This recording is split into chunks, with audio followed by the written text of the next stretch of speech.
Promethean Kings is a map that's so difficult that at the time it was ranked, a pass on the map was considered nearly impossible. Everything about it is extreme, from the music to the aim to the speed. And because of this status, almost every top player has tried the map. But in the end, the ones who've contested the record were always those who were at the very edge of technical skill. So how did a map described as borderline unplayable get an A rank? And will the Promethean Kings ever truly be conquered? This is the story of the hardest map in Osu. But before the video starts, a word from our sponsor. Opera GX, the browser made for you. Yes, you, as an Osu gamer. This is because, as we all know, Osu isn't the best optimized ever. I died to a lag spike, are you serious? And this is where it comes in. Because while Chrome will often use 50% or more of my RAM, Opera uses significantly less on its own. On top of this, it gives you the ability to control how much RAM or CPU it uses, so you can keep the browser open while still keeping the game running really well. You can also limit how much internet it uses, which can be super useful, especially if you don't have good Wi-Fi. The customization also doesn't stop at optimization, because the entire browser can change the way it looks with almost no work. On top of all this, the GX corner where you can find hand-picked free games, a lot of which would cost money anywhere else. Opera GX also works on mobile and has perfect syncing between phones and computers. In the description and in a pinned comment, you'll see a link to download it. Now, back to the video.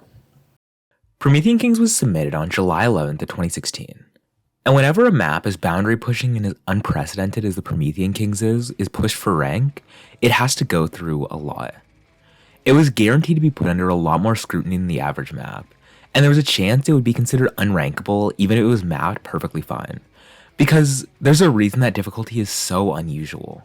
Since maps that go above 9 stars are really hard to justify, since that means at least one part of the map is completely unplayable to almost every player in the game. The mapper Mazarin did have a lot going for him though. The biggest of which was that he had mapped the previous hardest map, the Apparition. You can watch my video on that. But the thing is that the Promethean Kings isn't just a bit of a step up from that. No, it's an entire star more. And while the Apparition was passed before it was even ranked, the Promethean Kings was far from that kind of a feat. His status would end up helping a lot though, since he was able to get test plays from a bunch of top players, from Bubbleman to Azerate. This helped balance the map a lot. The one thing that was preventing its ranking was its diff spike, because a huge number of mappers said that it was too extreme, since the map pretty much goes from around 6 stars to 9 in a single section. But for the most part, his explanation went over well, since his claim that the song changes in just as extreme a way is true.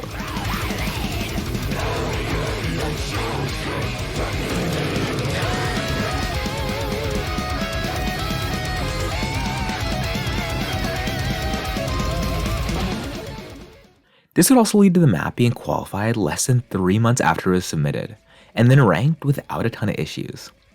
The map would also be met with a generally positive sentiment. In the qualification period, a lot of players would give it a try, but the one who would get the best score would end up being Ming3012, with his 73% with 197 misses.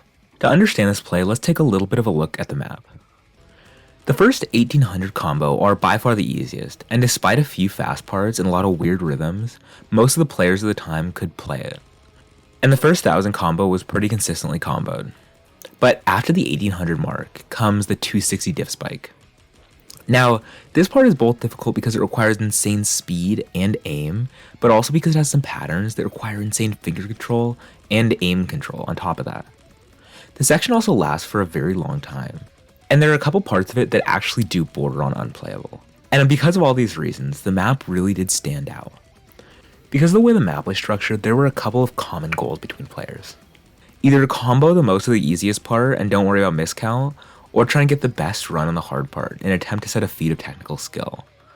And, of course, on top of this, to get a first pass on the map. The most surprising thing is that a pass actually wouldn't take that long, because Mokia would pass the map just a month and a half after its ranking, with a 69%. This play is cool because of what it was the first to do, but outside of that, it was a really, really cheesed run. It would be about 2 months before someone would get the first truly unexpected play on the map. But when Vaxei opened his game in February 2017, it was clear that he was out for blood, since he would not only get the highest no-mod combo, but also a staggering 46 miss. This set him apart, because at this point the only person who'd even gotten close was Gaze with his 63 miss. Over the next months though, not much would happen on the map, besides a few cool easy scores from Akoro and GN. And during the entire rest of 2017, no one else would even pass the map. And when 2018 would pass uneventfully, it seemed like top players might have just abandoned the map. Although in 2019, that would change, because two players would come and set very impressive scores. The first of these would be Arisen, with his number 1 with a shocking 30 miss. This play is absurd. He would still miss before the diff spike, but at the diff spike, the difference between his speed and 2017 Vaxei's was exceptionally clear, and it was what gave him the ability to achieve the first A rank on the map. Yeah, the third pass is an A rank. So it took 2 years between the last two passes. How long would it take this time? 2 years, a year, maybe only a month? How about 4 days? Yeah, Informus would not only pass the map, but take number 1 just 4 days later. And this seemed like the beginning of something, but it didn't really end up going anywhere, with there not being another really notable score for the rest of 2019 and a whole lot of 2020 as well. But this silence would be broken by Gaze McGee, what seemed to be the penultimate score on the map. Honestly, just watch this.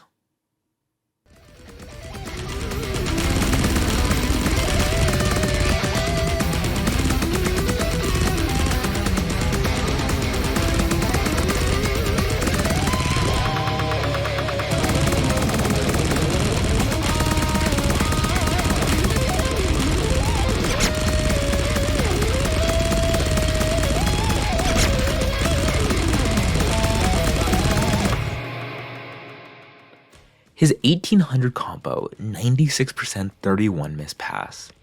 This was in every way the best play on the map. Stating the insanity of the play is sort of difficult, but for perspective, he beat every single halftime player's accuracy. And this play would rightfully remain on top for a long time. And at the time I sort of expected it to last forever. But Riot had a very different idea. Because he would put in a bunch of attempts in early 2021, but he kept getting unlucky fails or bad combos on his good runs. But in the middle of the year, it all seemed to come together.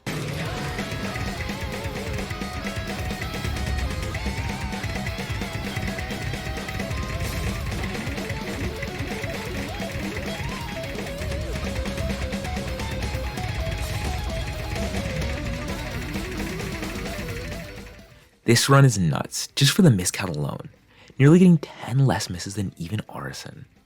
The play seems almost unbeatable for the time being, with attempts from Vaxei, Emrek, and Whitecat still not being up to that absurd miss count.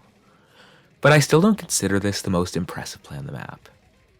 And actually I don't consider any of the plays I've talked about so far to be, because of what Vaxei would do just 3 months later.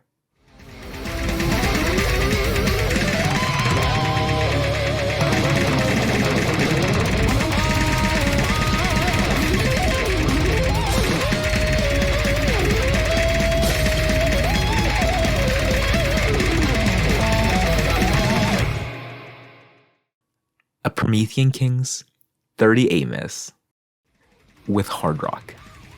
He held 94% even through the diff spike. It was an unreplicatable run, and it really shouldn't have been possible.